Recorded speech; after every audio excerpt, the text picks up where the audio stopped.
MP के east में CG आएगा, ठीक है। एमपी के साउथ में क्या आएगा? महाराष्ट्र, एमएच, ठीक है। एमपी के ईस्ट में गुजरात, ठीक। एमपी के नॉर्थ में हमारे पास क्या आएगा? यूपी, नाम ही उत्तर में ही होगा। और हमारे नॉर्थ वेस्ट में देखा जाए तो राजस्थान, ठीक है। ये हो गया स्टेट्स। अब जैसे हम एरिया वाइज पोस्ट डिवीजन, मतलब 1 नवंबर 2000 के बाद हम एरिया वाइज सेकेंड नंबर पर आ गए, ठीक।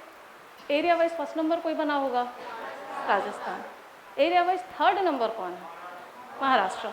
मतलब हम एक लाइन से हैं, ऐसे याद करना है, फर्स्ट, सेकेंड, थर्ड, ठीक। ये तो हो गया एरिया वाइज। अब पॉपुलेशन वाइज देखते हैं। जो डेटा है ये 2011 का डेटा है, सेंसस है, क्योंकि 2021 में नहीं हो पाया कोविड के टाइम की वजह से। अभी 1-2 साल में हो जाएगा तो डेटा चेंज हो जाएगा। तो अब पॉपुलेशन वाइज इंडिया में सबसे नंबर 1 स्टेट कौन सा है? यस, यूपी खुद में एक कंट्री बन जाए, 7th या 8th नंबर की कंट्री आएगा सिर्फ पॉपुलेशन को अगर ध्यान में देखा जाए तो। सेकेंड नंबर पे महाराष्ट्र, ठीक। तो अगर मैं पॉपुलेशन वाइज बात करूं, पॉपुलेशन वाइज, ठीक है, तो फर्स्ट नंबर पे आएगा यूपी, सेकंड नंबर पे आएगा महाराष्ट्र, थर्ड नंबर पे कौन आएगा? नो, हम राजस्थान एरिया वाइज बड़ा है, लेकिन राजस्थान के पास बीकानेर, जैसलमेर ऐसी जगह हैं जहां एरिया बड़ा है लेकिन लोग कम रह रहे हैं। तो थर्ड नंबर पे आएगा बिहार, थर्ड नंबर पे बिहार आएगा। फोर्थ नंबर, क्योंकि ये डेटा कई बार पूछ लेता है कि आप इन्हें पॉपुलेशन के बेसिस पे आप इन्हें अरेंज करें। एरिया वाइज तो सब याद कर लेते हैं, फर्स्ट सेकंड सबको पता होता है, थर्ड फोर्थ इसलिए बताया। बिहार के ही बगल में एक स्टेट है, have any guess? West Bengal, right. तो लोगों को यूपी एमपी आप गेस कर सकते हैं क्योंकि इनका एरिया बड़ा है, बट जो शॉकिंग फैक्टर रहेंगे ये बिहार और वेस्ट बंगाल, स्पेशली जब बिहार स्प्लिट हो चुका है, बिहार का बहुत बड़ा पार्ट झारखंड में बंट चुका है, उसके बाद भी population wise Bihar third number पर आता है, ठीक। ये चीज़ याद रखने वाली बात। अब शुरू हो गए हमारे ये सारे स्टेट्स। तो एमपी के साथ हमने पढ़ा होगा, एक होता है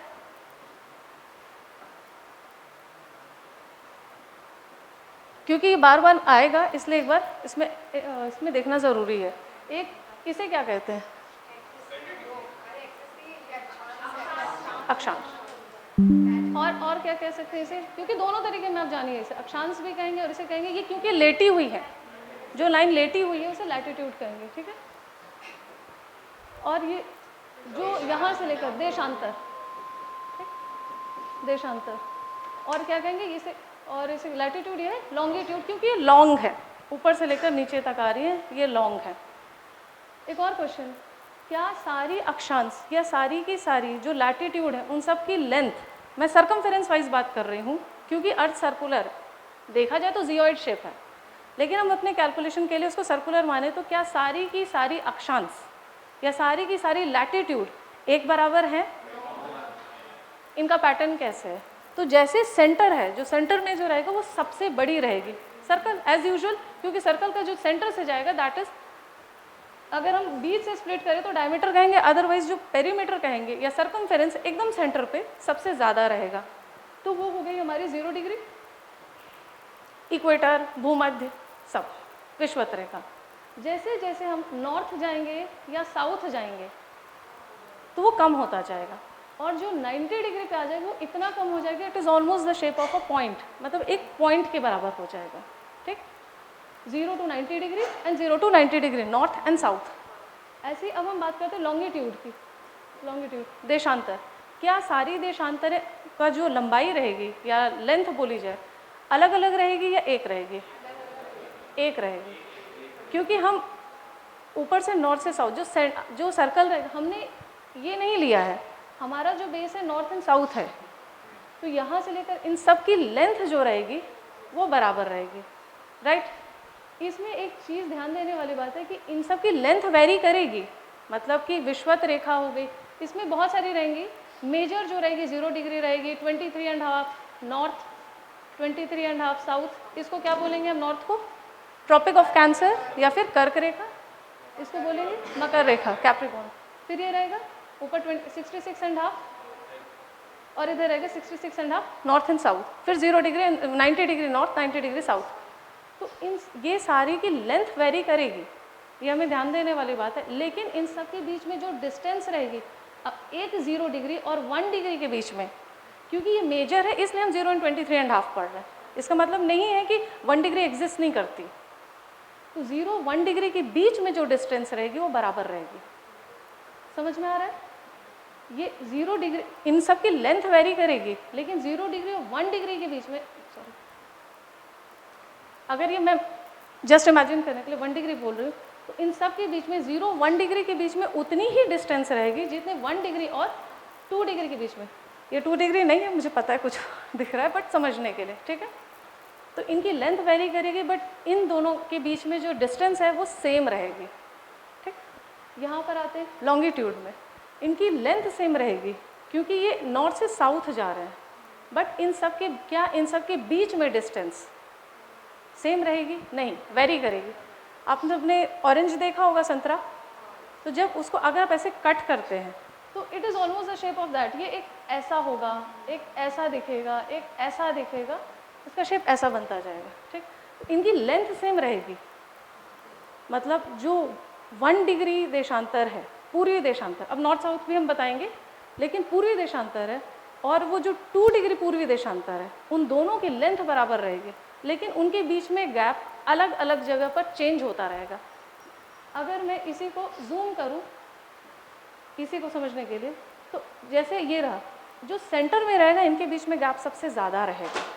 आप उसको कट करके देखेंगे तो ऑरेंज को अगर आप ऐसे कट करें तो सेंटर में उनके बीच में गैप काफ़ी ज़्यादा रहेगा। जैसे जैसे हम सेंटर से मूव करते रहेंगे नॉर्थ की तरफ या साउथ की तरफ, तो उनके बीच में जो गैपिंग है वो कम होती जाएगी, और वही 90 डिग्री पर आकर के उनके वो पॉइंट में जब सारे के सारे मर्ज हो जाएंगे या मिल जाएंगे, कोलैप्स हो जाएंगे, तो उन सब के बीच में गैप ऑलमोस्ट 0 हो जाएगा, ठीक। ऐसा इसलिए क्योंकि अब इसमें आने वाला है, जब हम पढ़ेंगे। फिर आता है कि जब हमने बांटा इसको, अब 2 तरीके से और बांट सकते हैं। अगर हम सर्कल लेते हैं तो हम उसको अगर हम 2 पार्ट में डिवाइड करें तो उसे गोलार्ध कहेंगे। हेमीस्फीयर, स्फीयर को आपने 2 पार्ट में कर दिया, तो एक हेमीस्फीयर, दूसरा हेमीस्फीयर, तो हम उसे डिवाइड कर सकते हैं नॉर्दर्न हेमीस्फीयर, सदर्न हेमीस्फीयर, उत्तरी गोलार्ध और दक्षिणी गोलार्ध। तो जो कंट्रीज इसके ऊपर हैं वो सब के सब उत्तरी गोलार्ध में कहलाएंगे। जो कंट्रीज इसके नीचे हैं, 0 डिग्री इक्वेटर जो हमने बेस लाइन बना लिया है उसके नीचे है, क्योंकि 0 डिग्री इक्वली डिवाइड कर रहा है, विषुवत रेखा, भूमध्य, उसको बोला ही जा रहा है भूमध्य, मतलब मध्य में बीच से डिवाइड कर दे रहा है। क्या ये एक्चुअली में लाइन है? नहीं, ये काल्पनिक है, क्योंकि हमें कभी कभी हमें फ्रेम ऑफ रेफरेंस एक चाहिए, एक हमें संदर्भ चाहिए किसी को बताने के लिए कि मैं बोलूँ कि आप मेरी आपसे कितनी दूरी है, तो एक फ्रेम ऑफ रेफरेंस देखेंगे ना किस रेफरेंस में बात हो रही है, तो हमने एक फ्रेम ऑफ रेफरेंस बना लिया इसे। सिमिलरली एक फ्रेम ऑफ रेफरेंस हमने इधर भी बनाया, यहाँ पर, तो 0 डिग्री जो माना जाएगा, एक टाइम कहते थे कि अंग्रेज़ी राज में अंधेरा नहीं होता या हमेशा सूर्योदय होता है, इसके पीछे या हमेशा सूर्योदय, सूरज कभी डूबता नहीं, इसके पीछे का रीज़न क्या था?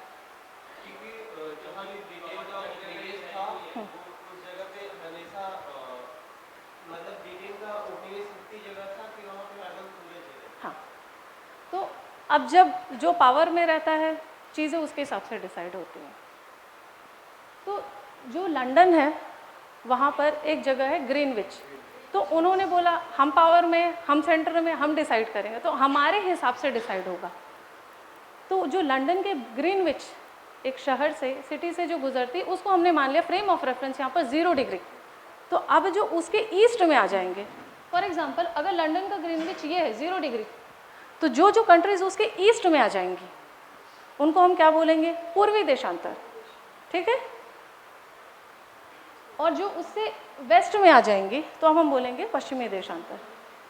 हम हमेशा पढ़ते हैं किसी चीज़ में, मैथ्स में पढ़ते हैं, किसी चीज़ की लोकेशन बताने के लिए हमें एक्स भी चाहिए और वाई भी चाहिए, राइट। तो हमें दोनों तरह का पॉइंट चाहिए। जब हम बोलते हैं अगर ये पॉइंट P है तो इसकी लोकेशन सपोज 1, 5 या जो भी है, वॉट एवर इट इज़, 1 तो नहीं होगा, 2 मान लेते हैं, 2, 5, ठीक। तो हमें 2 फ्रेम ऑफ रेफरेंस चाहिए कि इधर से एक्स एक्सिस के अलॉन्ग और वाई एक्सिस के अलॉन्ग। तो हमारे केस में ये जो हमारे लैटिट्यूड हो गया, लॉन्गिट्यूड, ये हमें फ्रेम ऑफ रेफरेंस देते हैं कि हम इक्वेटर से कितनी दूरी पर हैं, 0 डिग्री से कितनी दूर पे हैं, और हम ये हमें बताते हैं कि हम उससे 0 ग्रीनविच हो गया या 0 डिग्री देशांतर से हम कितनी दूरी पर हैं। ठीक है। एक और बात यहाँ पर हमें ध्यान में देने वाली बात, टोटल कितनी लैटिट्यूड या अक्षांश हैं?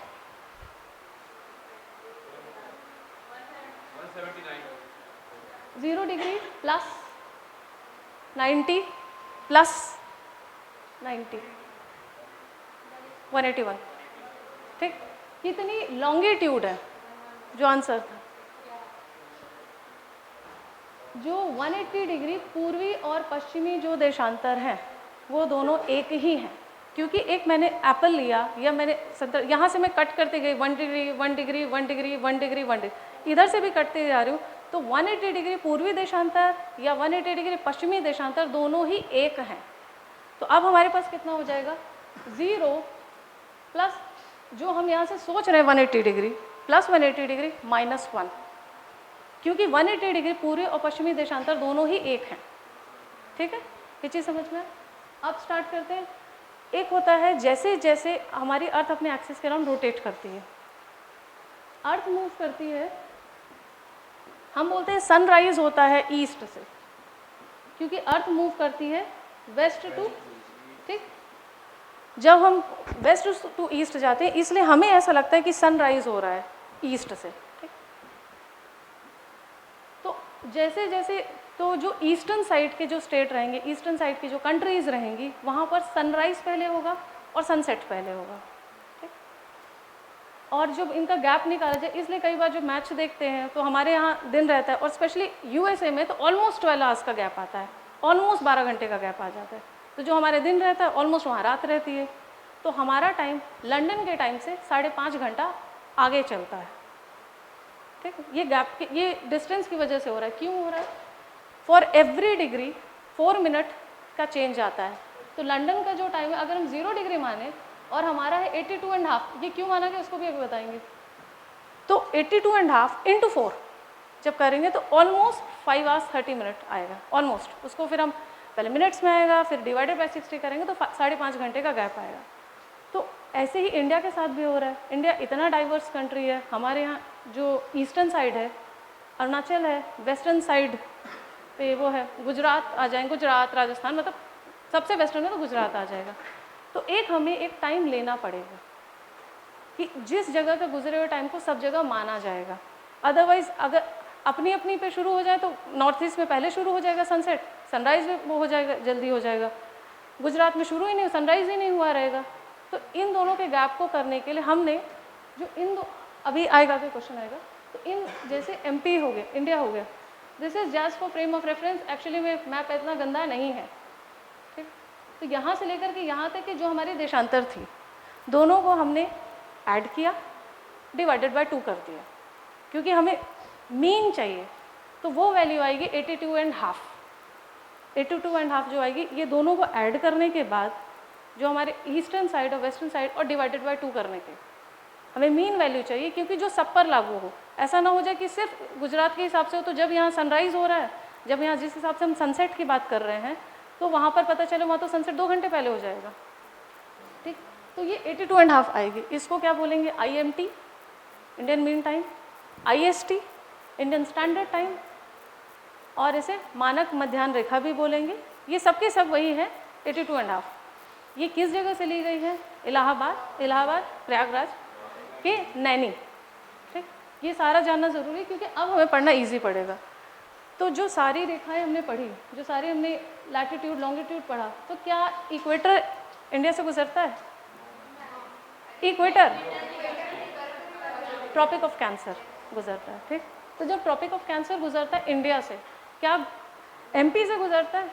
राइट, डेफिनेटली हम मिड में हैं, हम सेंटर में, हम ही से अच्छे से जाता है। ठीक, 14 से जाएगा। और इसके अलावा क्या कोई और है जो इंडिया MP से पर्टिकुलरली जाता है? IMT IST मानक मध्याह्न रेखा, मानक समय रेखा, सब एक ही है। ठीक, तो ये भी जाएगा। हो गया? नेक्स्ट तो समझ में आया? किसी को ना समझ में आता तो पूछ सकते हैं प्लीज़, क्योंकि मैं फिर इसके आगे बढ़ जाऊँगा। एमपी हम जनसंख्या में बहुत पीछे हैं। गुड न्यूज़, हाँ अच्छी बात।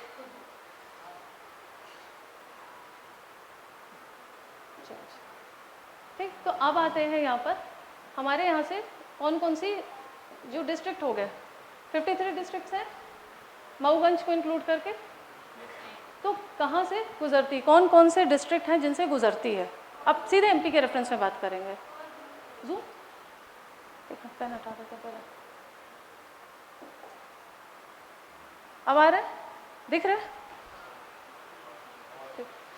और ब्लर ना हो, मुझे डर है कि इससे ज़्यादा मैं वो हो जाएगा। ठीक है सर, ठीक है। क्लास के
अब आ रही है, ठीक। जो समय की गणना की जाती है वो उज्जैन को केंद्र में रख के की जाती है। तो उज्जैन डेफिनेटली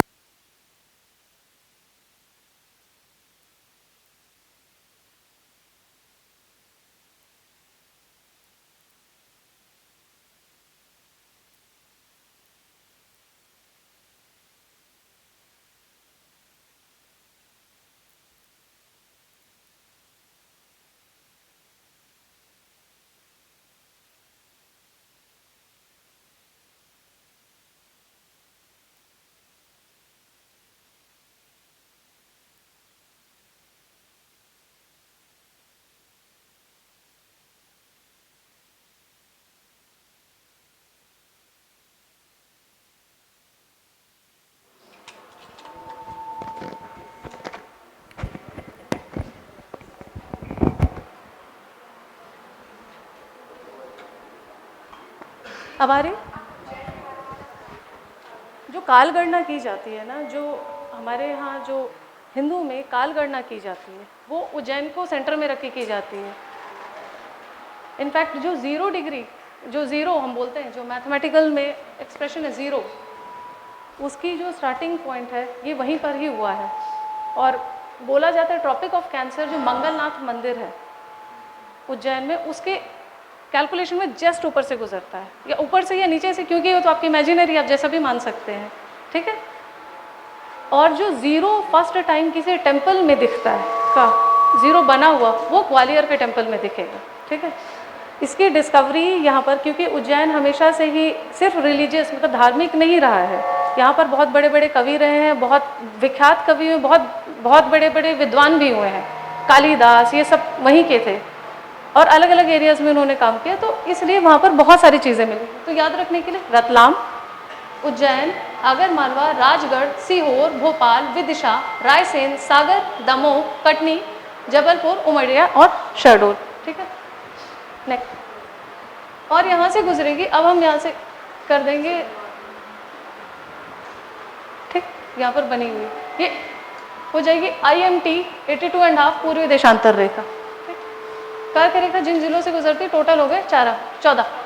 अभी ये डिवीजन के बाद क्या चेंज आएगा मऊगंज बनने के बाद?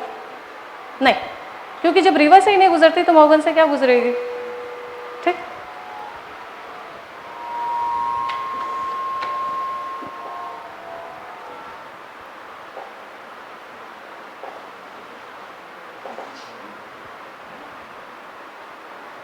अभी दिख रहा है सबको? ये एक बार ये बर्ड्स आई व्यू है, अभी ऐसा नहीं कि ख़त्म हो गया, अभी हम अच्छे से डिटेल से पढ़ेंगे।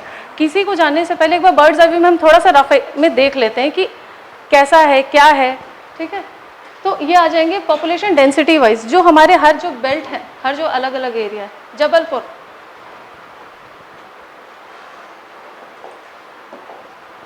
सारे डेटा 2011 के सेंसस के हैं। तो आपको गर्व होना चाहिए कि आप यहाँ के सबसे ज़्यादा लिटरेट डिस्ट्रिक्ट से बिलोंग करते हैं। सबसे ज़्यादा साक्षरता 81.1% है। दैट इज कौन सी जगह है? जबलपुर, ठीक। अनफॉर्चुनेटली हमारे पास ऐसा भी जगह है जहाँ पर सबसे कम साक्षरता है, and that is Alirajpur 36%। But क्या ये फाइनल है? नहीं, ये 2011 का सेंसस है और तब से लेकर अब तक में सारी गवर्नमेंट्स ने बहुत ट्राई किया है। तो डेफिनेटली जब 2021 या जब का डेटा आएगा तो इससे कई गुना अच्छा आएगा। अलीराजपुर का भी बढ़ा हुआ आएगा, डेफिनेटली जबलपुर भी 85 क्रॉस करेगा, ठीक। अब आते हैं, ये हो गया, ये हमारे हो गए लिटरेसी रेट। अब देखते हैं कि हम पॉपुलेशन डेंसिटी होती क्या है। 1 किलोमीटर स्क्वायर एरिया में जितने लोग रहते हैं, the total population residing in a 1 kilometer square of area is known as population density। मतलब 1 किलोमीटर स्क्वायर में जितने लोग रह रहे हैं, कुल रहने वाले लोगों की संख्या, जनसंख्या घनत्व कहलाएगा। तो जो तुम बोल रहे थे कि राजस्थान होना चाहिए, राजस्थान का कुछ एरिया बहुत थिक पॉपुलेटेड है, मतलब अच्छी जनसंख्या है, लेकिन जो बाड़मेर, जैसलमेर, ये वाले एरिया में जनसंख्या घनत्व काफ़ी कम है। इस वजह से ओवरऑल राजस्थान जो है पॉपुलेशन में बहुत ज़्यादा नहीं है। कि हमें लगता है ना कि राजस्थान की एरिया बहुत ज़्यादा है तो पॉपुलेशन भी बहुत ज़्यादा होना चाहिए, इसी वजह से नहीं।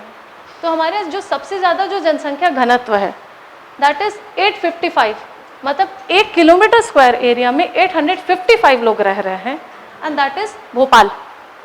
क्यों है? इसके पीछे रीज़न है, जो भी कैपिटल रहती है, राजधानी है, वहाँ ज़्यादातर लोग जॉब के लिए माइग्रेट करते हैं, स्टूडेंट पढ़ाई के लिए माइग्रेट करते हैं, वहाँ इंस्टीट्यूट्स रहती हैं, गवर्नमेंट की सारी इंस्टीट्यूट से ज़्यादातर वहाँ पर रहती है, इसलिए ज़्यादातर जितनी भी कैपिटल रहेंगी वहाँ पर जो जनसंख्या घनत्व रहेगा वो काफ़ी ज़्यादा रहेगा।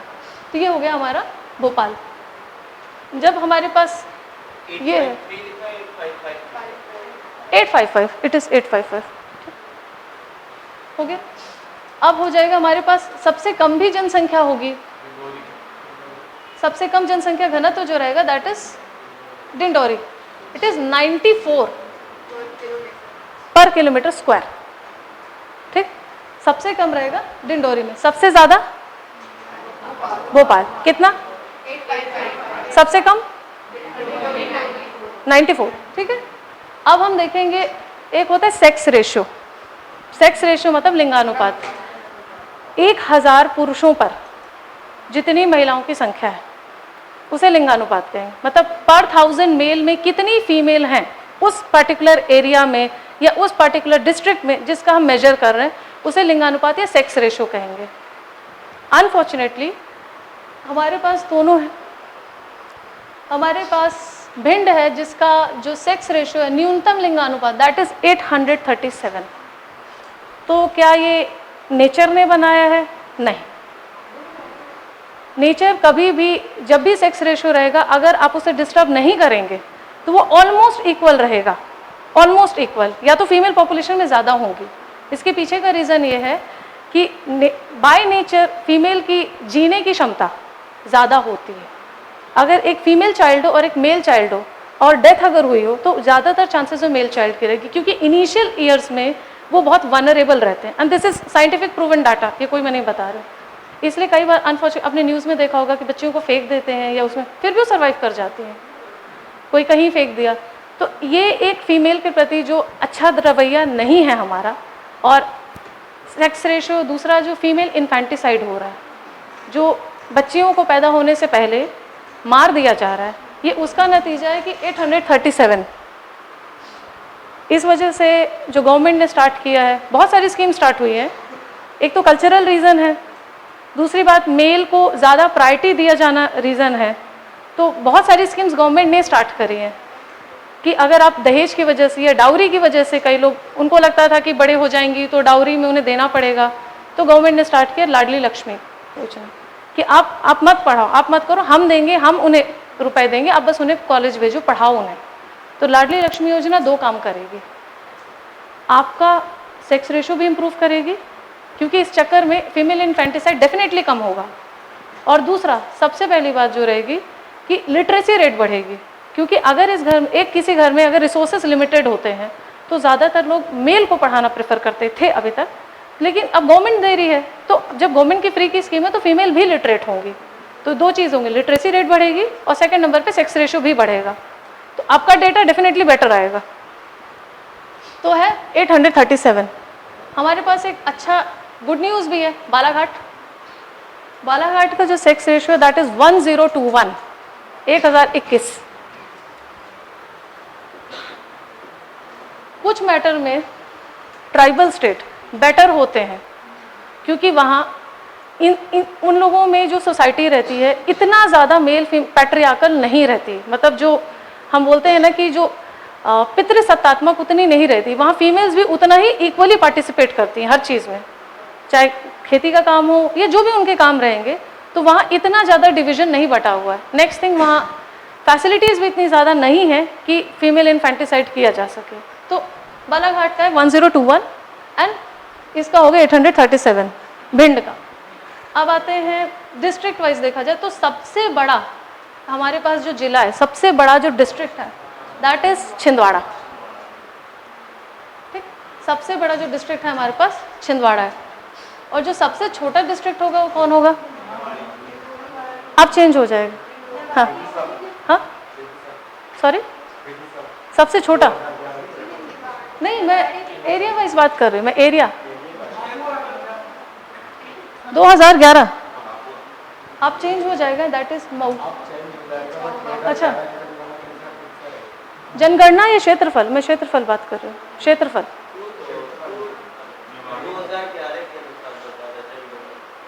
क्षेत्रफल पॉपुलेशन। हाँ,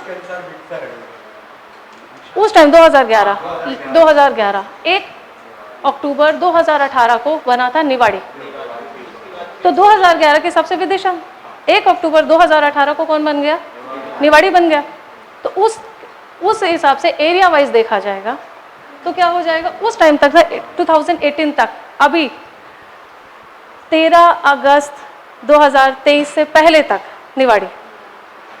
अब जब मऊगंज बन गया है तो अब सबसे छोटा एरिया हो जाएगा मऊगंज।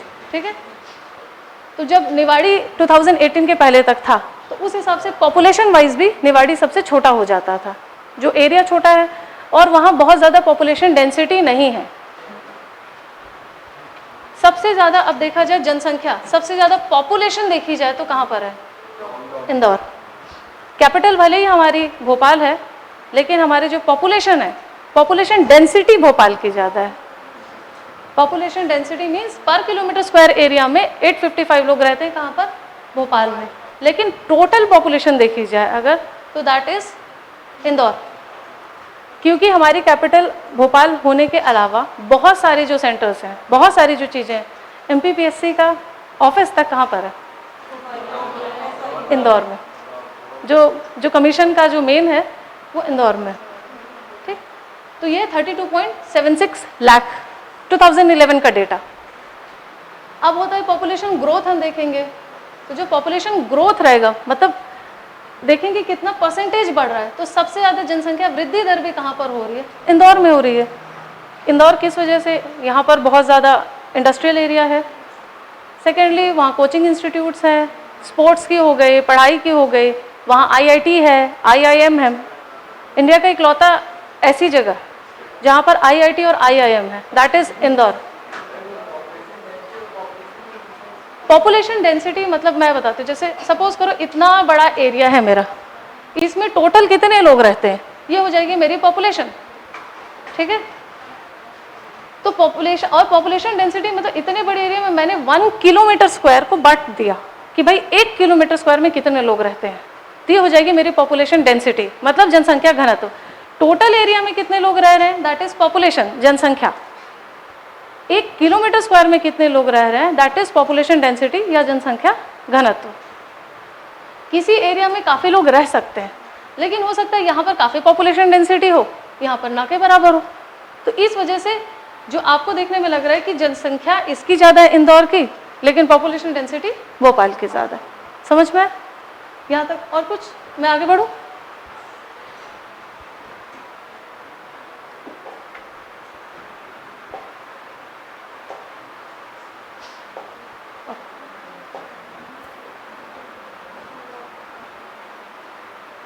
दिख रहा है विजिबल?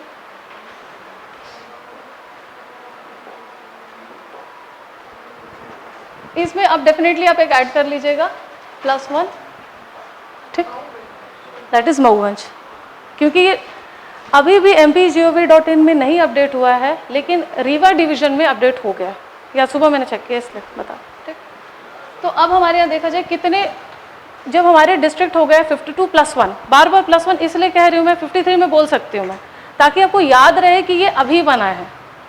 और आपसे पूछा जाए कि अभी नवीनतम बना जिला कौन है, तो आपको ये 53 में आपको याद नहीं रहेगा, 52+1 में आपको तुरंत याद रहेगा, दैट इज मऊगंज। इसलिए आप 52+1 बोलिए, आपको याद रहेगा कि अभी बना है लेटेस्ट। और 3 बातें, एक और कुछ बातें क्लियर कर दूँ। एक होता है प्रस्तावित, भी बहुत सारे लोग बोलेंगे, इसलिए कुछ डाउट्स होते हैं। प्रस्तावित मतलब होता है प्रपोज्ड, ठीक है। एक होता है घोषणा, घोषणा, एक होता है अधिसूचना, ध सूचना, और एक होंगे, क्योंकि ये टर्म्स बार बार आएंगे इसलिए हमें जानना जरूरी है, और एक होगा गठन, ठीक।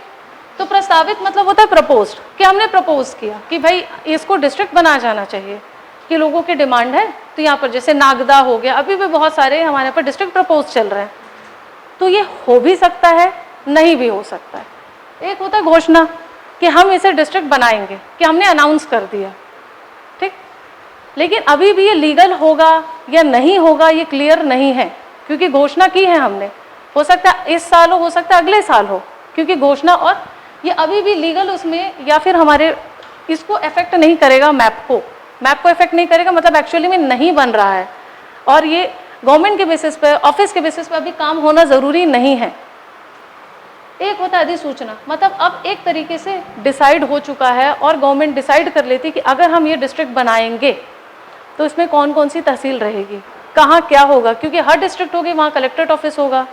और गवर्नमेंट को फिर जब बनाने से पहले बहुत सारी चीज़ें उनको सोचनी पड़े, हर डिस्ट्रिक्ट में डिस्ट्रिक्ट हॉस्पिटल होना ज़रूरी। तो ये सब जब गवर्नमेंट डिसाइड कर लेती है, ऑलमोस्ट कई बार उनके पास नहीं रहती बिल्डिंग, तो रेंट पर लीज पर लेके काम करना स्टार्ट करती। तो अगर अधिसूचना जारी हो गई, मतलब इट इज़ ऑफिशियल कि वो बनेगा ही, एंड इट इज़ फाइनलाइज्ड, और वो जल्दी से जल्दी ही बन जाए। गठन मीन्स ऑफिशियल बन चुका है अब, ठीक है।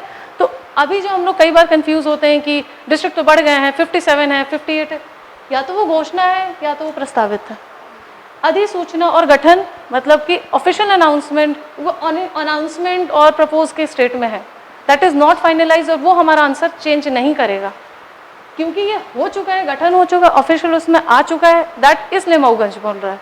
अगर 13 अगस्त को नहीं आता तो भी हम यही बोलते, जब तक ऑफिशियल साइट में नहीं आए हम नहीं मानेंगे।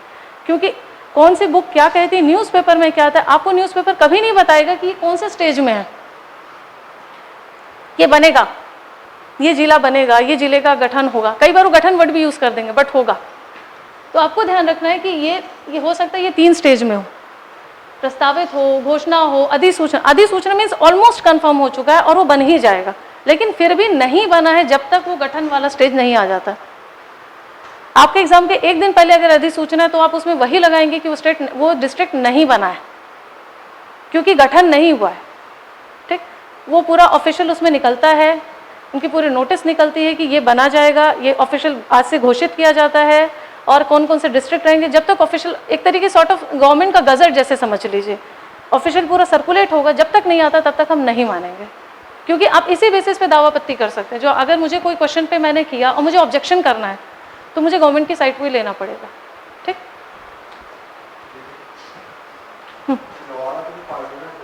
हाँ हाँ, बट अभी गठन नहीं हुआ है। बहुत सारे मैंने इसीलिए तीनों बता दिए कि अधिसूचना हो गई, कई तो प्रस्तावित बहुत सारे हैं, घोषणा भी बहुत सारी होती हैं, अधिसूचना भी होती है, लेकिन जब तक वो ऑफिशियल गठन नहीं होगा तब तक हम नहीं मानेंगे, इसलिए हम 52+1 ही कहेंगे, ठीक।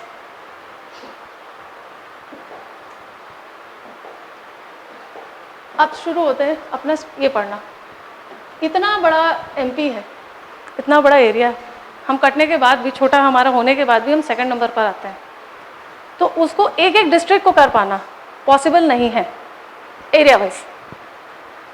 तो अब हमने क्या किया, एक उनको संभाग या डिविजन्स में हमने डिवाइड कर दिया, ताकि हमें एक एमपी हो गया, उसके अंदर डिवीजन हो गया, उन डिवीजन के अंदर डिस्ट्रिक्ट्स हो जाएंगे, ताकि हमें काम करना ईजी हो।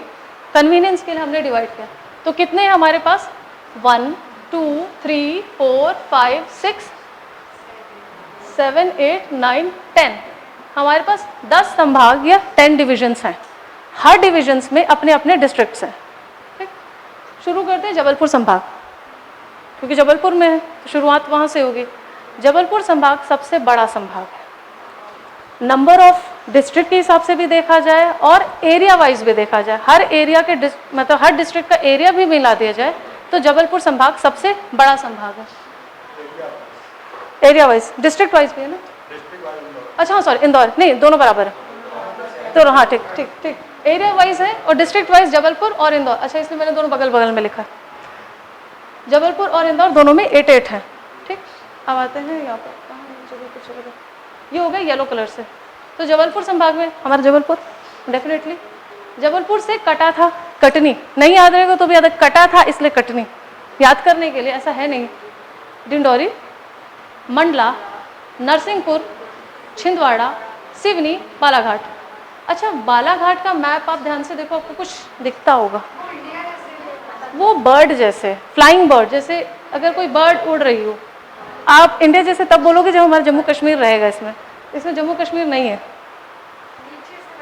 हाँ वो ठीक है, ये जो बोलना चाह रहे हो ना, दैट इज, हाँ सॉर्ट ऑफ, तो अगर इसमें जम्मू कश्मीर मिला दूँ तो ठीक। तो ये फ्लाइंग बर्ड जैसे, कि जैसे एक बर्ड उड़ रही हो, जैसे उड़ती है ना ऐसे, उसके पीछे वाला पार्ट ये रहेगा ऐसे और ऐसे, ठीक है, सॉर्ट ऑफ। तो ये फ्लाइंग बर्ड जैसे दिखते हैं। तो पूछ लेता है कई बार कि किस डिस्ट्रिक्ट का जो शेप है वो बर्ड जैसे है या चिड़िया जैसे या पक्षी जैसे, तो दैट इज बालाघाट। तो जबलपुर में हमारे पास कितने हो गए, 8। अब आते हैं रीवा संभाग। रीवा संभाग में कितने हैं, 4+1, ठीक। क्या क्या है, दैट इज ब्लू कलर। अब आप बताओ दैट ये क्या है,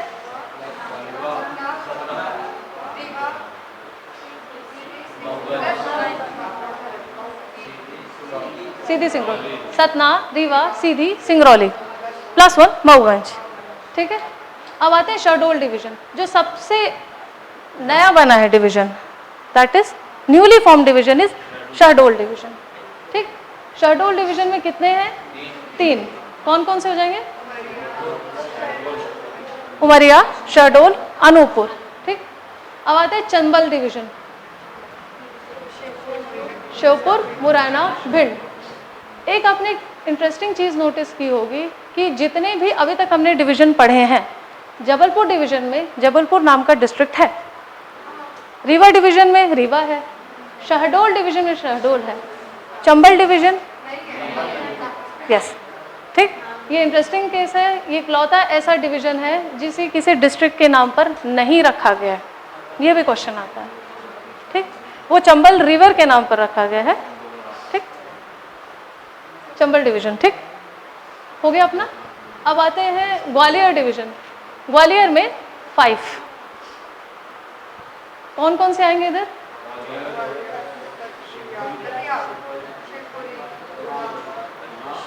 ठीक, ग्वालियर, दतिया, शिवपुरी, गुना और अशोकनगर, ये आएंगे किसमें, ग्वालियर संभाग में, ग्वालियर डिवीजन, ठीक। अब आते हैं सागर संभाग। सागर संभाग, सागर डिवीजन में कितने हैं, 6, ठीक।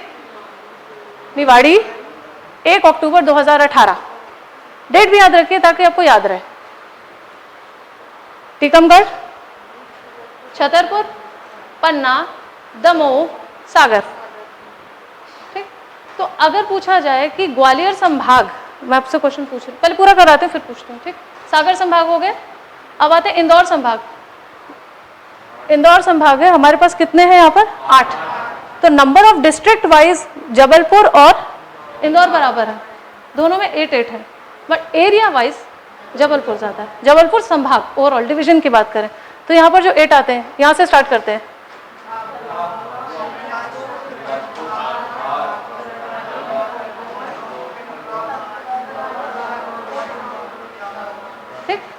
झाबुआ, अलीराजपुर, धार, बड़वानी, खरगोन, खंडवा और बुरहानपुर। ठीक, ये हो जाएंगे इंदौर संभाग, इंदौर डिवीजन। इंदौर के जस्ट ऊपर आता है उज्जैन, उज्जैन संभाग। उज्जैन में कितने आएंगे? 7। कौन कौन से?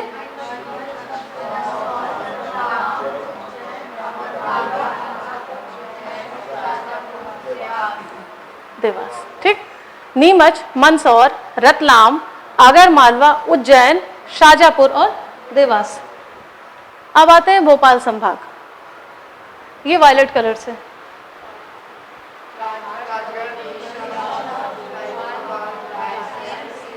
ठीक, राजगढ़, विदिशा, भोपाल, सीहोर, रायसेन।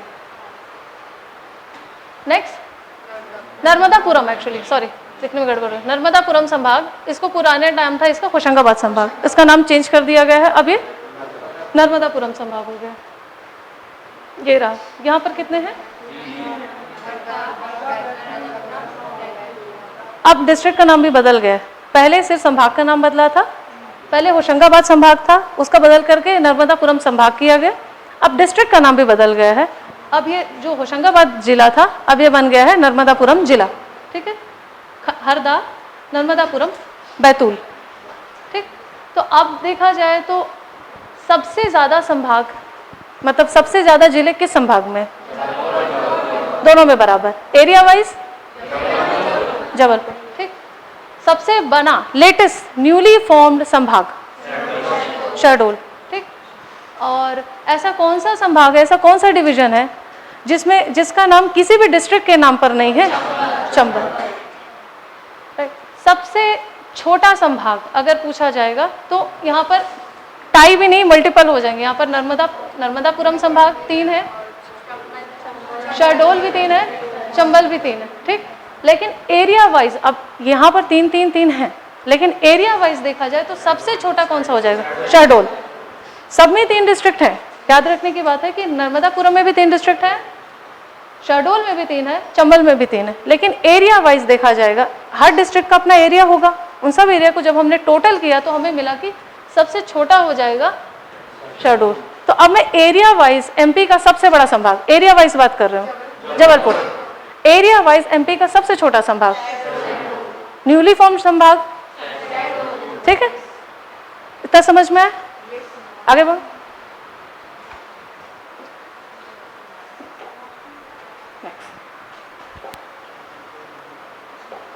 अब थोड़ा सा स्टफ पढ़ लेते हैं जो जरूरी है।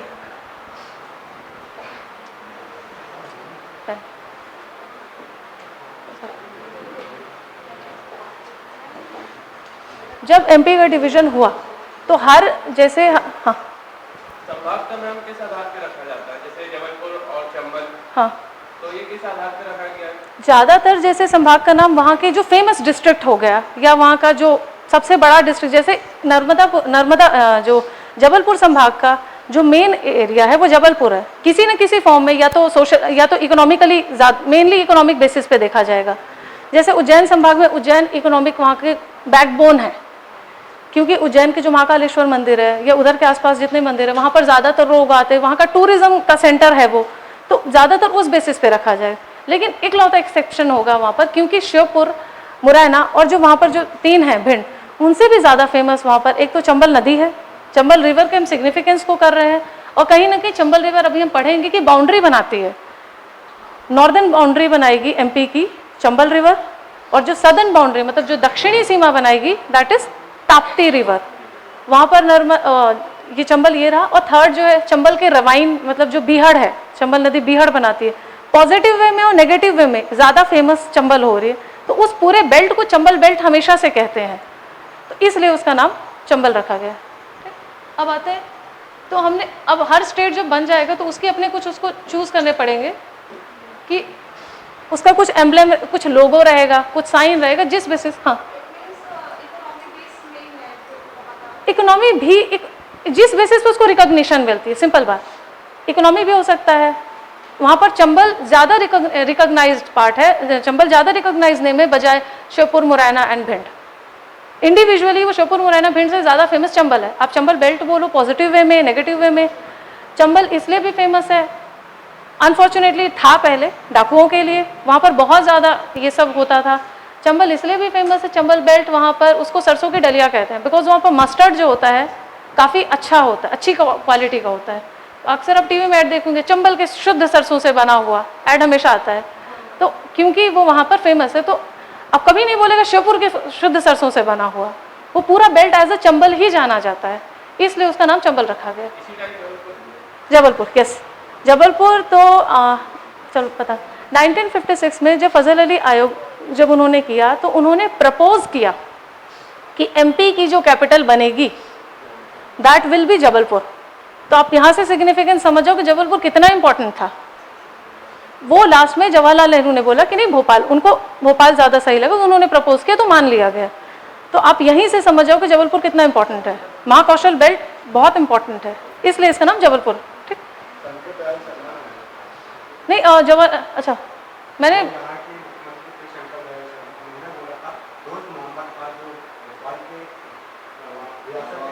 हिदायतुल्लाह ना, हिदायतुल्लाह खान।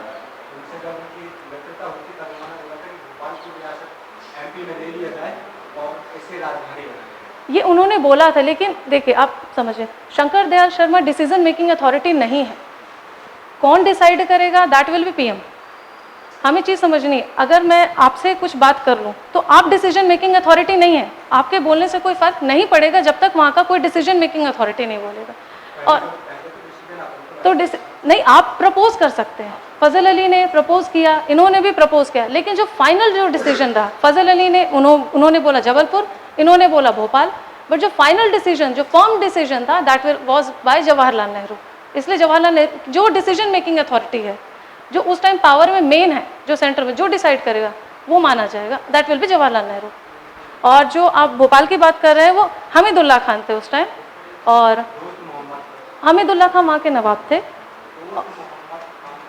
नहीं, दोस्त मोहम्मद खान आप बहुत पुराना जा रहे हैं। वो दोस्त मोहम्मद खान उस टाइम की बात है जब रियासतें नहीं बनी थी, और उस टाइम की बात है जब बोलते हैं भोपाल को किसने बसाया, दोस्त मोहम्मद खान। और सेकेंडली जो अभी हम पढ़ते हैं रानी कमलापति रेलवे स्टेशन, तो रानी कमलापति वर्सेस दोस्त मोहम्मद खान। तो जब रानी कमलापति हारी थी, उन्होंने जल समाधि ले ली थी, उसके बाद फिर दोस्त मोहम्मद खान ने उनको उस एरिया को उन्होंने बढ़ाया था, बसाया था, या उन्होंने रूल किया। तो उस टाइम हमीदुल्लाह खान थे, और हमीदुल्लाह खान कहाँ जाना चाहते थे, उनकी इंक्लिनेशन थी पाकिस्तान की तरफ, तो वो पाकिस्तान में जाना चाहते थे। तो फिर वही प्रॉब्लम स्टार्ट हो जाती कि मुझे यहाँ से भोपाल जाने के लिए भी वीज़ा लेना पड़ता।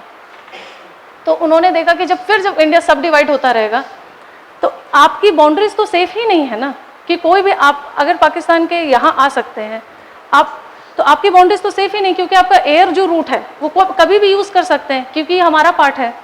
तो उन्होंने कहा कि फिर वहाँ के एक वो थे उनके मंत्री थे चतुर सिंह, तो चतुर सिंह की चतुराई से ये जो भोपाल है यहाँ पर मिला है, क्योंकि चतुर सिंह को उन्होंने कन्विंस किया, उन्होंने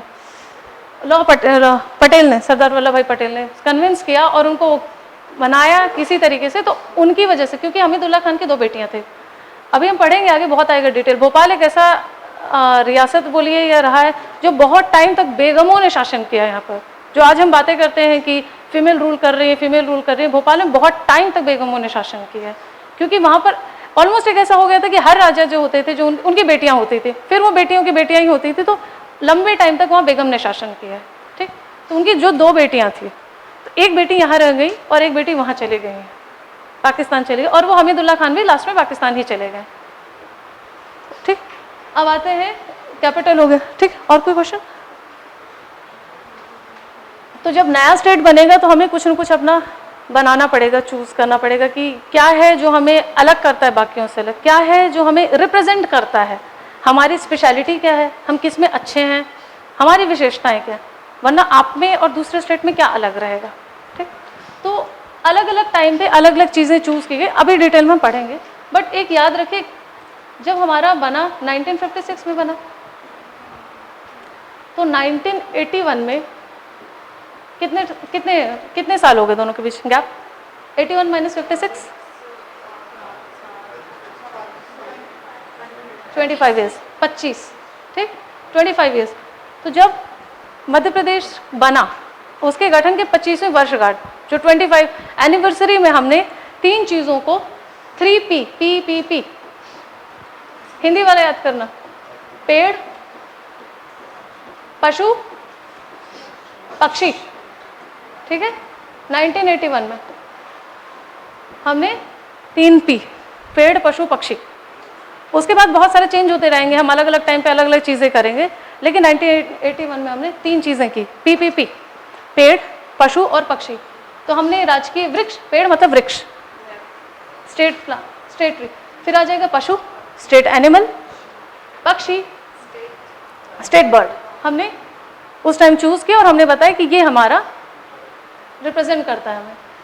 और भी बहुत सारी चीज़ें आएंगी, एक बार शॉर्ट में देखते हैं, फिर इसको डिटेल में और अच्छे से बताऊंगा, ठीक। अलग अलग टाइम पे फिर हमने फिश को भी चूज़ किया, ये आएगा। अब हमने फिश चूज़ की है, जो हमारी राज्य मछली है, जो स्टेट फिश है, वो महाशीर। डिटेल में अभी ये क्योंकि बर्ड्स आई हुई हो, अभी डिटेल में अच्छे से पढ़ेंगे। महाशीर प्रजाति क्यों चूज़ किया, ये ऑलमोस्ट एक्सटिंक्ट हो रही थी। तो जब कोई स्टेट किसी फिश को चूज़ करता है, और वो हमारे नर्मदा रिवर है जो नर्मदा बेल्ट में पाई जाती है अच्छे से, तो जब स्टेट किसी चीज़ को वो करता है तो कहीं ना कहीं उसको संरक्षण मिलता है कि भाई आप इजीली उसका शिकार नहीं कर सकते, और उसको बचाने के लिए भी प्रयास किए जाएंगे। तो एक कोई स्पीशीज़ जो आपकी पहचान थी अगर ख़त्म होने जा रही है, तो अगर स्टेट उसे स्पॉन्सर करता है या स्टेट उसे सेलेक्ट करता है या उसे प्रिजर्व करता है, कंजर्व करता है, तो वो बच जाती है। तो हमने महाशीर प्रजाति को किया। अभी साइंटिफिक नेम ये सब बाद में आएगा। राजनाट, माचा, माच या माचा दोनों आ जाएंगे, क्योंकि इंग्लिश में MAACH भी है और कई जगह आपको MAACHA भी मिल जाएगा, ठीक है। इट इज़ लाइक रामायण और रामायणा दोनों सही है, ठीक। अब आ जाएगा राज की पुष्प, लिली, वाइट लिली, अभी आएंगे, ठीक। नृत्य जो है राई डांस। अब आएगा राजकीय जो पशु है, बारहसिंगा, स्वैम्प डियर। वृक्ष बरगद, पक्षी दूधराज, पैराडाइज फ्लाई कैचर, अभी डिटेल में हम अच्छा आएंगे। राज जो खेल है मलखम्ब, ठीक, इसी का नाम है शाही बुलबुल।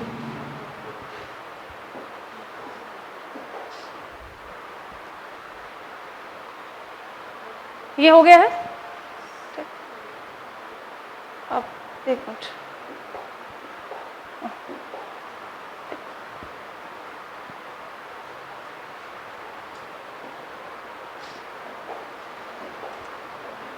जब स्टेट फ्लावर पढ़ रहे थे हम, राजकीय पुष्प जो था लिली, एक्चुअली व्हाइट लिली है, इट इज़ व्हाइट लिली, ठीक। तो ये इसका साइंटिफिक नेम है या वैज्ञानिक नाम बोले तो लिलियम कैंडियम। ये कहाँ मिलेगा, शीतोष्ण और उपोष्ण, मतलब बहुत ज़्यादा गर्मी भी नहीं चाहिए, बहुत ज़्यादा ठंडी, जो मिक्स्ड क्लाइमेट रहेगा वहाँ पर मिलेगा, लगभग पूरे MP में मिलेगा।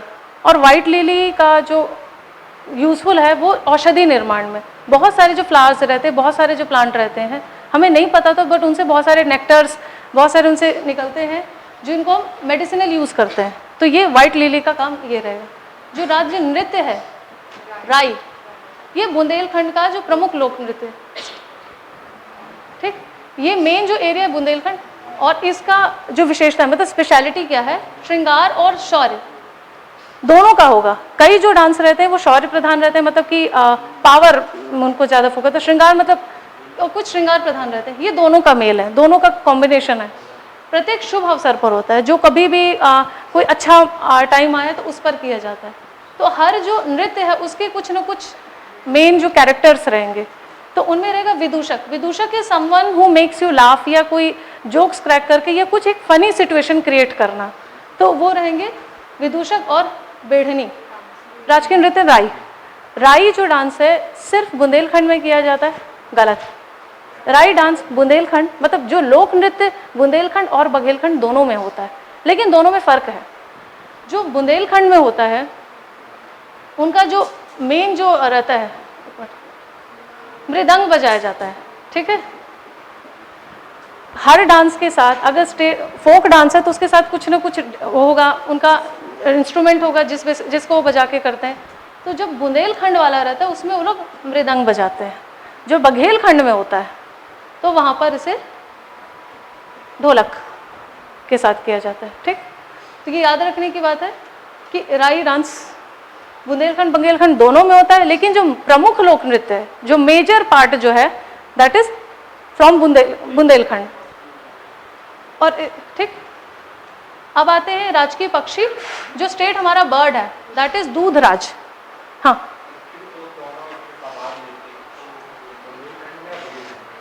आप लिखेंगे बुंदेलखंड, अगर दोनों ऑप्शन आएगा तो दोनों लिखेंगे क्योंकि दोनों में होता है। लेकिन अगर ऑप्शन में Bundelkhand slash Baghelkhand slash other state, तो आप हमेशा ही बुंदेलखंड चूज करें क्योंकि मेजर ये वहीं का है। जैसे कुछ चीजें होती है जो कहीं पे, क्योंकि बुंदेलखंड और बघेलखंड एकदम पास पास ही है, बहुत ज्यादा डिफरेंस नहीं है, एकदम बगल बगल में ही है। इनफैक्ट रीवा सतना क्रॉस करेंगे तो इतनी मर्जिंग है कि आपके घर में ही कई मेंबर मिल जाएंगे उधर साइड में कि कोई बुंदेली बोलेगा कोई बघेली बोलेगा। ठीक, इसलिए इसका अगर जो ये वाला राई किया जाता है, अगर आपसे पूछे कि राई डांस का जो मेन जो इंस्ट्रूमेंट है, तो आप लिखेंगे मृदंग। क्यों? क्योंकि हम बुंदेलखंड के रेस्पेक्ट में बात करेंगे हमेशा। लेकिन अगर पूछेगा कि जब बघेलखंड में राई डांस किया जाता है तब उसमें क्या बजाया जाता है, तब आप लिखेंगे ढोलक। दोनों चीजें जाननी जरूरी, इसलिए मैंने बता दिया, इसमें कंफ्यूज नहीं होना है। अब आते हैं राजकीय पक्षी, जो हमारा बर्ड है, मतलब स्टेट बर्ड, दैट इज दूधराज या शाहे बुलबुल या पैराडाइज फ्लाई कैचर। ये कहाँ कहाँ ज्यादातर मिलेगा? सैलाना और सरदारपुर अभ्यारण्य में ज्यादा मिलेगा, यहाँ पर उसको प्रिजर्व भी किया जा रहा है। और मालवा में सबसे ज्यादा, वो मालवा बेल्ट की बात हो रही है, ओवरऑल पूरे मालवा बेल्ट की बात की जा रही है। अब नेक्स्ट आएगा एक और इसमें पॉइंट है राज्य उसमें, हाँ, राई डांस का जो मेंशन है, आप लोगों ने पढ़ा होगा नाम पद्मावत, किसने लिखा था? तो किसने लिखा था? मलिक मोहम्मद जायसी। राई डांस का मेंशन पद्मावत में भी मिलता है। और इसके जो एक फेमस अभी हैं, सागर जिला के राम सहाय पांडे को 2022 में, वो फेमस राई डांसर हैं, उनको पद्मश्री मिला है। राम सहाय पांडे, सागर जिला।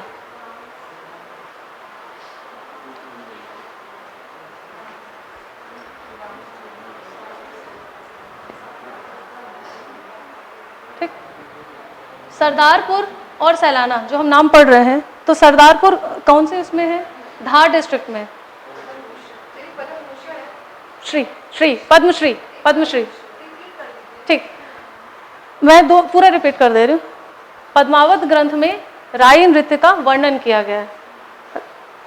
राई डांस हैज बीन इलैबोरेटेड, या मतलब मेंशन्ड इन पद्मावत। फिर आ जाएगा कि ये हो गया डांस वाले में आप लिखेंगे। ठीक, अब जब हम इसी के साथ पढ़ रहे हैं, जब हर डांस होगा तो उसके कोई फेमस डांसर होंगे जो उसको रिप्रेजेंट करते हैं। तो सागर जिला, सागर डिस्ट्रिक्ट के राम सहाय पांडे को राई डांस के लिए 2022 में, क्योंकि जो पद्मश्री के भी अलग अलग एरियाज रहते हैं, कला क्षेत्र में दिया जाता है, अलग अलग लिटरेचर में, मतलब जो आपने किसी सोशल सर्विस में भी किया हो, बहुत सारे एरियाज में पद्मश्री मिलता है। तो 2022 में कला क्षेत्र में उनको दिया गया है पद्मश्री। किनको? राम सहाय पांडे को।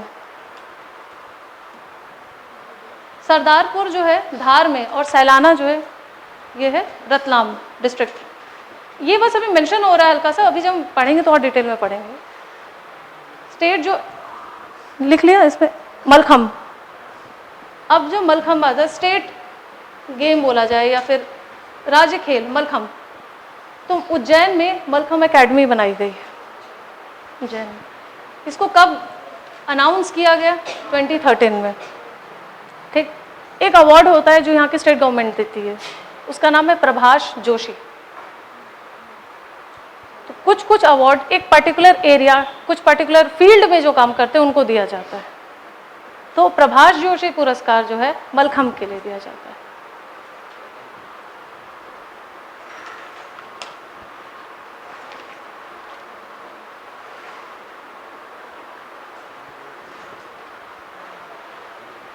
हो गया, आगे बढ़ो।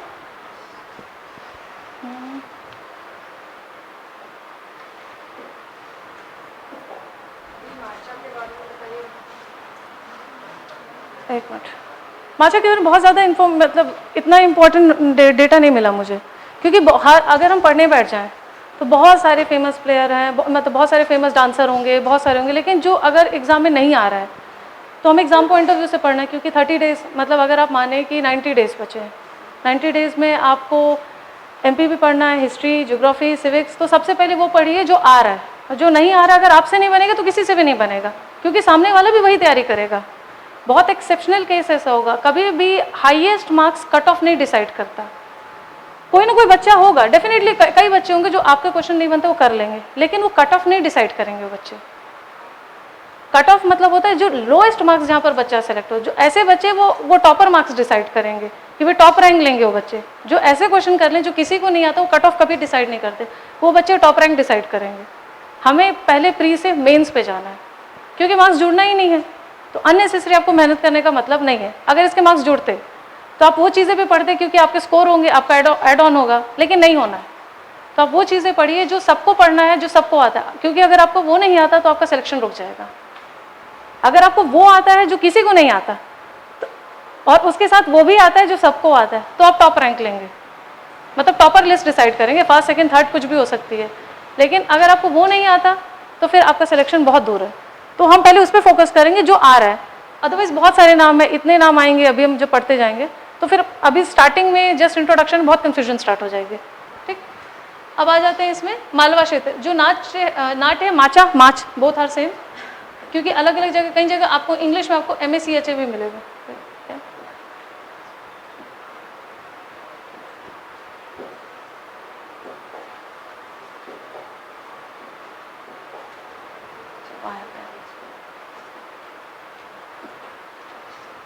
फिर फिश आती है, जब हम बोलते हैं स्टेट फिश, महाशीर प्रजाति, इसका साइंटिफिक नेम होगा। साइंटिफिक नेम क्यों रखा गया, इसके पीछे रीज़न है। अगर मैं उसे अपनी लैंग्वेज में कुछ और बोलूँगी, हिंदी वाला उसे लैंग्वेज में कुछ और बोलेगा, अगर किसी को बंगाली आती है वो कुछ और बोलेगा।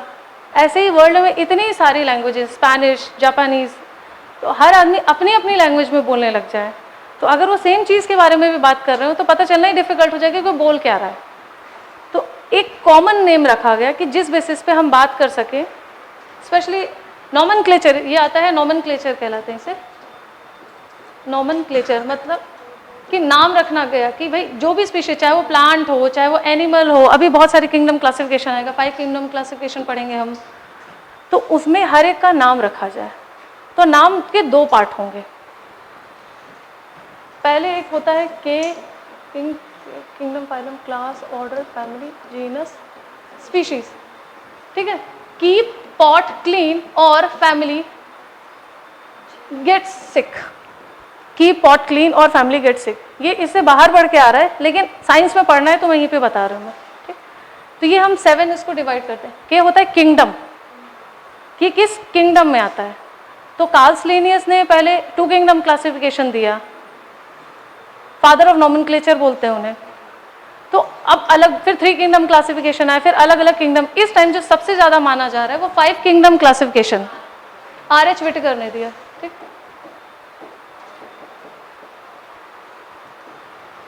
बाकी मैं एक सर को जानती थी यूनिवर्सिटी में, वो 20 किंगडम क्लासिफिकेशन पे वर्क कर रहे थे कि वो और अच्छे से सब डिवाइड करते थे।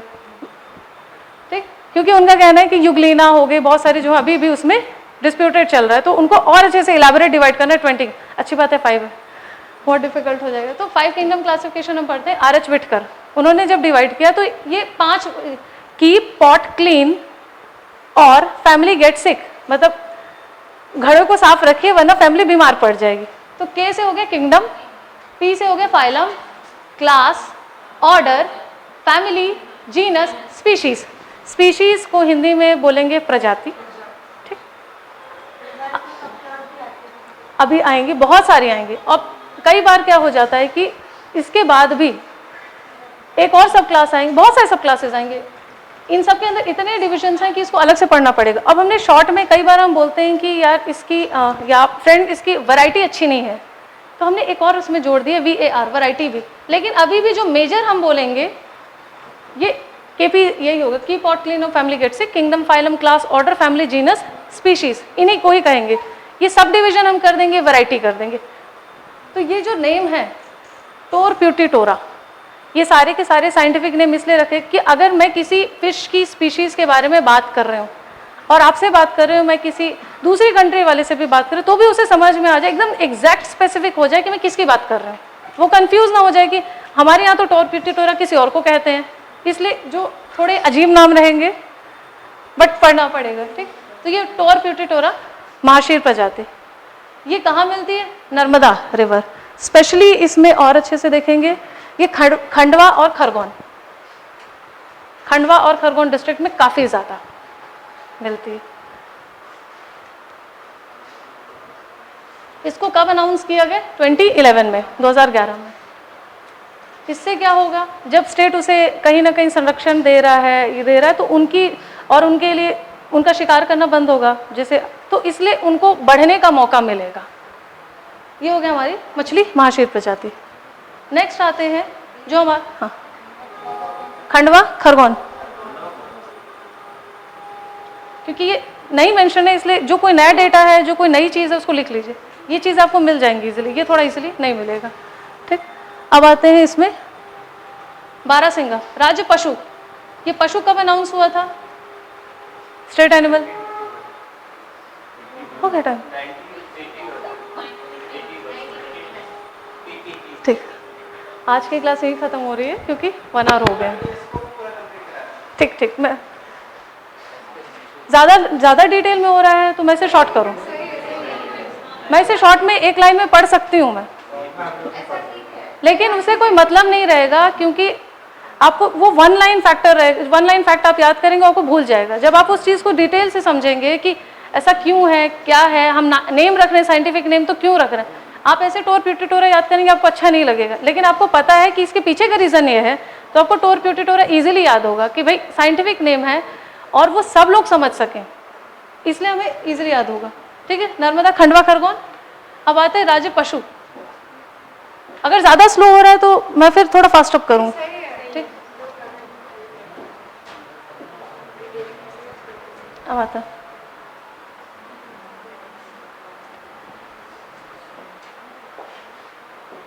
अब पशु आ जाता है, बारहसिंगा, रूसवोल्स डुआउसेली, इसी को बोलेंगे स्वैम्प डियर, ठीक। अब इसमें भी प्रजाति मतलब स्पीशीज, ठीक। उसमें बहुत सारे आ जाएंगे। तो ये ब्रेडरी प्रजाति, और कहाँ सबसे ज़्यादा मिलेगा? Kanha Kisli national park, Mandla. इसमें भी 2 इंपॉर्टेंट फैक्ट है। पहला तो हिरण और मृग में कोई डिफरेंस होता है? वो कस्तूरी मृग है। जो एनिमल के नेल्स हो गए, हमारे नेल्स, हेयर्स, और जो एनिमल के सींग रहती है वो एक प्रोटीन से बनते हैं। साथ में आ रहे हैं तो पढ़ते जाइए क्योंकि कहीं ना कहीं काम आना ही है, इसमें नहीं तो कहीं और काम आएगा। दैट इज केराटिन, इसलिए ऐड आता है टीवी में, ट्रेस में केराटिन स्पून। उन्हें भी पता है कि केराटिन प्रोटीन से बनता है। तो जो हिरण में, और हिरण दैट इज एंटीलोप, और मृग हो गया, नहीं, हिरण और हो गए मृग। तो हिरण मतलब एंटलर्स और मृग मतलब एंटीलोप।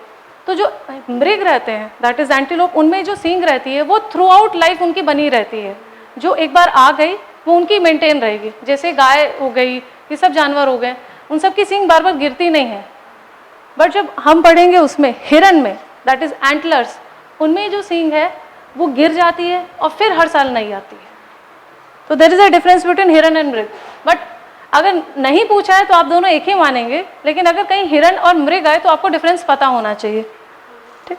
एक और चीज़ आपने पढ़ी होगी कि एक होता है एक शुभंकर या मैस्कट। शुभंकर मतलब मैस्कट, मैस्कट है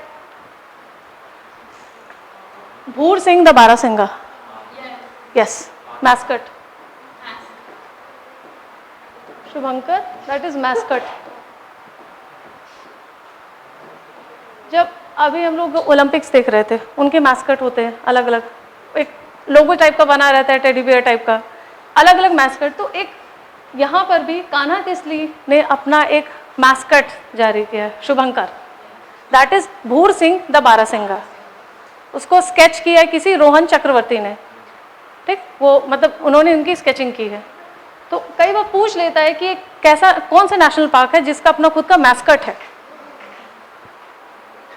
या कौन सा ऐसा राष्ट्रीय उद्यान है जिसका खुद का अपना शुभंकर है, या भूर सिंह द बारासिंगा किसका शुभंकर है, कुछ भी पूछ सकता है आगे पीछे। तो that is Kanha Kisli national park का है बारासिंगा, ठीक है, कान्हा किसली नेशनल पार्क। अब आ जाते हैं राजकीय वृक्ष बरगद, फाइकस बेंगालेंसिस, फाइकस बेंगालेंसिस। इसको आप ऐसे याद कर सकते हैं कि एक्चुअली ये बेंगालेंसिस है, तो हमें तो बंगाल से याद कर लीजिए आप, कि बंगाल में हमें याद करने से मतलब है, आपको जैसे याद हो। तो जो है बंगाल में काफ़ी बरगद के पेड़ पाए जाते हैं, फाइकस बेंगालेंसिस। ये इसका यूज़ क्या है, ये मेडिसिनल प्रॉपर्टी है। बहुत कम ऐसे ट्रीज़ होते हैं जो काफ़ी ज़्यादा, वैसे तो हर ट्री ऑक्सीजन रिलीज़ करता है, लेकिन कुछ ट्रीज़ ऐसे हैं जो बहुत ज़्यादा ऑक्सीजन रिलीज़ करते हैं। It is one of them, बरगद का पेड़, दैट इज, ठीक। नेक्स्ट इज पीपल का पेड़। ये दो ट्री ऐसे हैं काफ़ी ज़्यादा ऑक्सीजन रिलीज़ करते हैं। नीम एयर को प्योरीफाई करता है, लेकिन परसेंटेज वाइज ऑक्सीजन ये दोनों ट्री हो गए, बरगद एंड पीपल, काफ़ी ज़्यादा ये लोग रिलीज़ करते हैं। तो याद रखना, जो हमारा ट्री है, और जब हम अभी स्टेट एम्बलम देखेंगे जो हमारा राजकीय चिन्ह है, उसके पीछे भी हमने बरगद बनाया हुआ है। और बरगद के और सिग्निफिकेंट क्या इंपॉर्टेंट, बरगद मतलब वट वृक्ष, वट वृक्ष के नीचे तो बुद्ध को भी ज्ञान मिला था, ठीक, तो याद रहेगा। इसलिए भी लिंक करना क्योंकि हमारे एमपी में सांची भी है, तो बुद्धिज़्म से हमने बरगद को लिंक किया और फिर बरगद से हम वापस बुद्धिज़्म को लिंक करके सांची पे ले आए, ठीक। जो राजकीय फसल है दैट इज सोयाबीन, इसका साइंटिफिक नेम है ग्लाइसिन मैक्स। ये मेनली मालवा और जो नर्मदा वैली है, मालवा रीजन, नर्मदा वैली में काफ़ी ज़्यादा मिलता है। जो प्रोटीन कंटेंट होता है, ज़्यादातर जो प्रोटीन कंटेंट, एक माना जाता है कि protein content is more in non vegetarian food, क्योंकि नॉनवेज का जो आप पार्ट खा रहे हैं वो खुद ही प्रोटीन से बना हुआ, चाहे वो एग हो, चाहे वो कुछ भी बॉडी पार्ट हो, ठीक। तो फिर वो रहा, लेकिन फॉर वेजिटेरियंस ये बात रहेगा that is soybean, and soybean में नॉन वेजिटेरियन से भी ज़्यादा प्रोटीन होता है। तो अगर प्रोटीन रिच सोर्स अगर आपको लेना है तो सोयाबीन आप अपनी डाइट में इंक्लूड कीजिए। संडे मंडे रोज अंडे खाओ ना खाओ, लेकिन सोयाबीन ज़रूर खाओ, बिकॉज वो अंडे से ज़्यादा प्रोटीन देगा, ठीक, सोयाबीन। एक इंटरेस्टिंग फैक्ट सोयाबीन के बारे में एक और, क्योंकि ज़्यादातर कुछ तिलहन होते हैं, या तो ऑयल प्रोड्यूसिंग रहते हैं या तो दलहन, मतलब कि वो पल्सेस में रहते हैं। सोयाबीन यूनिक एक और मैटर में है कि ये ऑयल भी प्रोड्यूस करता है और ये दलहन भी है, मतलब ये फैट भी अगर आप ऐसे कंज्यूम करें तो आपको फैट भी देगा एंड प्रोटीन भी देगा, ठीक। तो दलहन एंड तिलहन दोनों में काउंट होता है सोयाबीन। सोयाबीन की कुछ फेमस है, जो उसकी बोली जाए वैरायटी, बोली जाए वैरायटी को हिंदी में बोलते हैं किस्में, किस्म, वैरायटी हिंदी में बोलेंगे किस्म। तो इसकी कुछ फेमस किस्म है जो एक दो बार एग्जाम में आ चुकी हैं, लिख लीजिए प्लीज़, बहुत आपको इजीली याद रहेगा। सबसे पहले तो अहिल्या, मालवा बेल्ट है तो अहिल्या उनका नाम आएगा ही, अहिल्या, समृद्धि, अलंकार।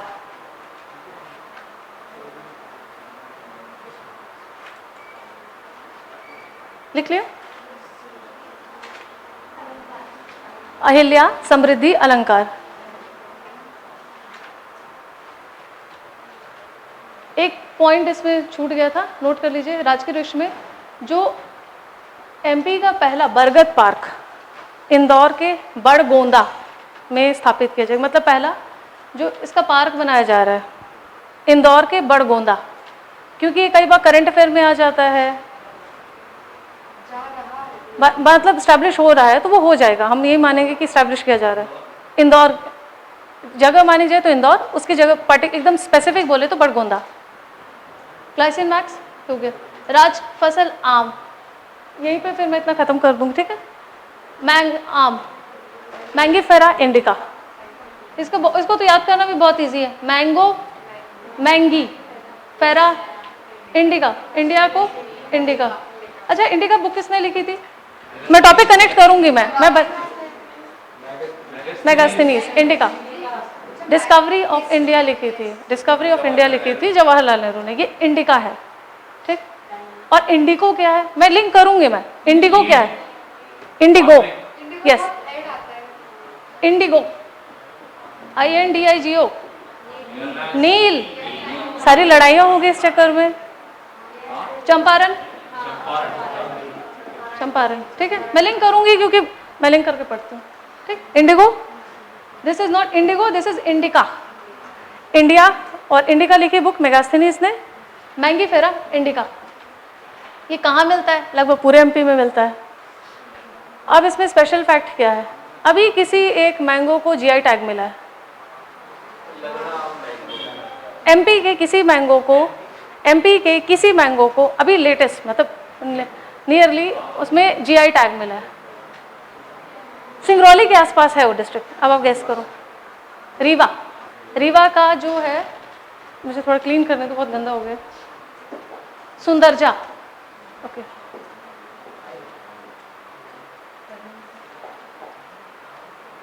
सुंदरजा जो मैंगो है, रीवा के सुंदरजा मैंगो को GI टैग मिला है।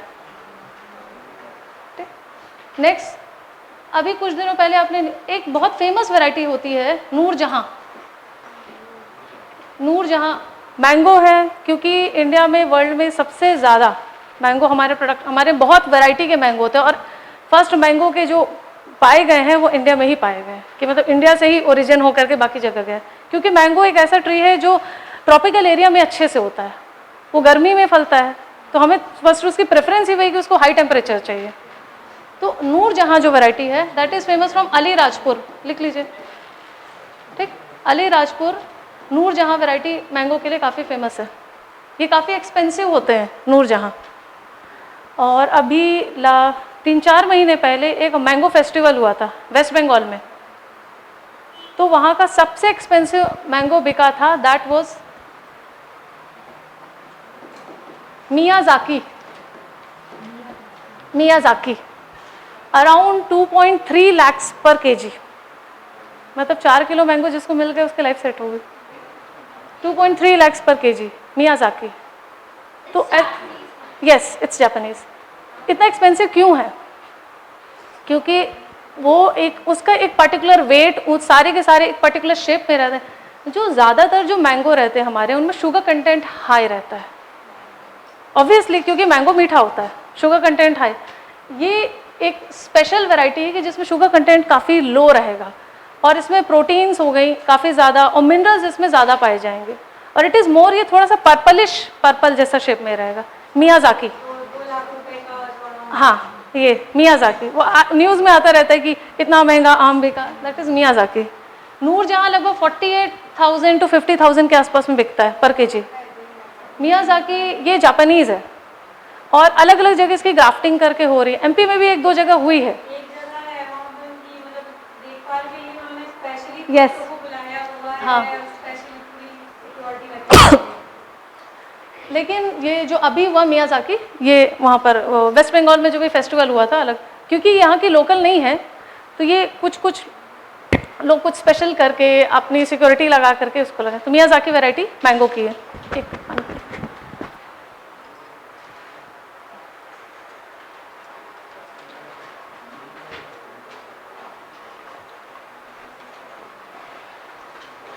अच्छा, एक और बात लिख लीजिए। मार्च 2023 में GI टैग मिला है रीवा के सुंदरजा को।